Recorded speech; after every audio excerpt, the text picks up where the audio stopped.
యోహాను సువార్త 15వ అధ్యాయం 13వ వచనం. తన స్నేహితుల కొరకు తన ప్రాణం పెట్టువాని కంటే ఎక్కువైన ప్రేమ గలవాడు ఎవడనూ లేడు. స్తోత్రం దేవా, సర్వోన్నతుడా యేసయ్యా, నీకు వందనాలు. నీవు మా కొరకు ప్రాణం పెట్టావు, వెల చెల్లించావు, మా శిక్షనంతా నీవు భరించావు. నీవే మా స్నేహితుడవు, నీవే ప్రేమ కలిగిన వాడు. ఈరోజు ఈ యొక్క వాక్య వెలుగులో మమ్మల్ని నడిపించి బలపరిచి కృప చూపించమని, సమస్త మహిమ మీరే తెచ్చుకొనమని నజరేయుడైన యేసుక్రీస్తు నామములో ప్రార్థించి నమ్మి పొందుకొని ఉన్నాం తండ్రి, ఆమేన్. హల్లెలూయా.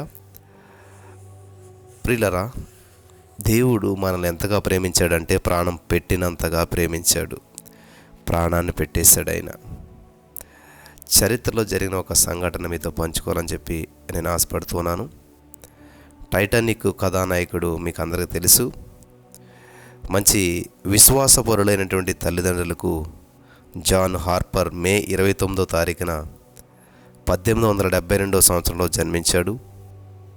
తనకి 13 ఏళ్ల వయసులో మార్చి నెల చివరి ఆదివారం నాడు 1886 సంవత్సరంలో యేసుక్రీస్తు ప్రభువారిని తన సొంత రక్షకునిగా తన జీవితంలోకి ఆహ్వానించాడు. 4 సంవత్సరాల తర్వాత, మరి 13, 4, 17 కాబట్టి తన యొక్క యవ్వన 17 ఏళ్ల వయసులో వీధుల్లో, గ్రామాల్లో, ప్రతి చోట యేసుక్రీస్తు ప్రభువుని గురించి చెప్పేవాడు. పగల పని, రాత్రుల సేవలో ఇలా 4 సంవత్సరాలు గడిచాక లండన్లో బాప్టిస్ట్ పైనీర్ మిషన్ వారు హార్పర్ను మరి తమలోకి ఆహ్వానించారు. తనకు ఇష్టమైనటువంటి ఒకనాటి ప్రవృత్తి ఇప్పుడు వృత్తిగా మారడంతో హార్పర్ ఎంతో సంతోషించాడు. త్వరలోనే తన సొంత చర్చిని ప్రారంభించాడు. అదే సమయంలో తనకు సాటి సహకారైనటువంటి నానాతో వివాహం జరిగింది. అది ఏప్రిల్ 14, 1945 రాత్రివేళ. టైటానిక్ ఓడ భవిష్యత్తులో తెలియబడని చరిత్ర తట్టు దూసుకుపోతూ ఉంది. అత్యంత విలాసవంతమైనటువంటి మానవ నిర్మిత ఓడల్లో టైటానిక్ మొదటిదనమాట. కాబట్టి ఈ ఓడలో ప్రయాణించడమే తమ దర్పానికి నిదర్శనం అని చెప్పి తలంచినటువంటి ఎంతోమంది కోటీశ్వరులు ఈ ప్రయాణంలో స్థానం కోసం పోటీ పడ్డారు. అయితే ఈ టైటానిక్ ఓడకు ఏదైనా ప్రమాదం సంభవిస్తే అది ఈ లోకాన మనిషి మేధస్సు యొక్క ఉనికికే సవాలని చెప్పి ప్రతిజ్ఞ పూనినటువంటి ఎందరో మేధావుల మాటలకు తలక్రిందులు చేస్తూ ఆ రోజు మధ్యరాత్రి 11 గంటల ప్రాంతంలో ఈ టైటానిక్ ఓడ సముద్రంలో మంచు పర్వతాన్ని ఢీకొని అన్ని వేల మంది ప్రయాణికులతో యావత్తు ప్రపంచం నిద్రలో జోగుతున్నటువంటి సమయంలో ఆ మహాసముద్రంలోకి మునిగిపోవటం మొదలుపెట్టింది. ఇదే ఓడలో జాన్ హార్పర్ తన ప్రియమైనటువంటి కుమార్తె 6 సంవత్సరాల నీనా ఉన్నారు. ఇలా ఓడ మునిగిపోవటం మొదలు పెట్టగానే హార్పర్ వెంటనే తన కూతురును లైఫ్ బోట్లో, అంటే మరి ఓడ ప్రమాదాల్లో ఉపయోగపడేటువంటి మరి తేలికైనటువంటి పడవలు ఉంటాయన్నమాట, దాన్ని లైఫ్ బోట్ అంటారు. వెంటనే తన కుమార్తెను ఆ లైఫ్ బోట్లోకి విసిరేశాడు. అయితే తాను కూడా ఆమెతో పాటు ఆ లైఫ్ బోట్లోకి ప్రవేశిస్తే ఇప్పుడు మనం చెప్పుకోవడానికి ఏమీ ఉండేటువంటిది కాదు. తన కుమార్తెను కాపాడాడు, కానీ ఆయన కూడా లైఫ్ బోట్లోకి ఎక్కలేదు. జాన్ హార్పర్ గారు ఏం చేశారంటే మరోలా ఆలోచించాడు. జరిగినటువంటి ఈ యొక్క ఆకస్మిక పరిణామానికి భయపడి కంగారుతో 1528 మంది ఆ మునిగిపోతున్న ఓడలో నుండి నడి సముద్రం నీళ్ళలోకి దూకేశారు. నీటిలో పడిపోయారంతా కూడా. అయితే శరీరాన్ని గడ్డ కట్టించేలా ఉన్నటువంటి ఆ నీటిలోకి దూకాక ఒక నడి సముద్రంలో ఎటు పోవాలో వారికి పాలుపోక దాదాపు పిచ్చి పిచ్చిగా కేకలు వేయటం మొదలుపెట్టారంతా కూడా. పరిస్థితి తీవ్రతను అర్థం చేసుకున్నటువంటి జాన్ హార్పర్ మనోధైర్యంతో, ఎలాగూ ఇప్పుడు మన చావు తప్పదు, కనీసం ఇప్పుడైనా యేసుక్రీస్తును నమ్మండి, రక్షించబడతారు అంటూ ఒళ్ళు గుగురు పడిపోయేలాగా మరి ఆ దీనావస్థలో సైతం సువార్తను ప్రకటింపసాగాడు.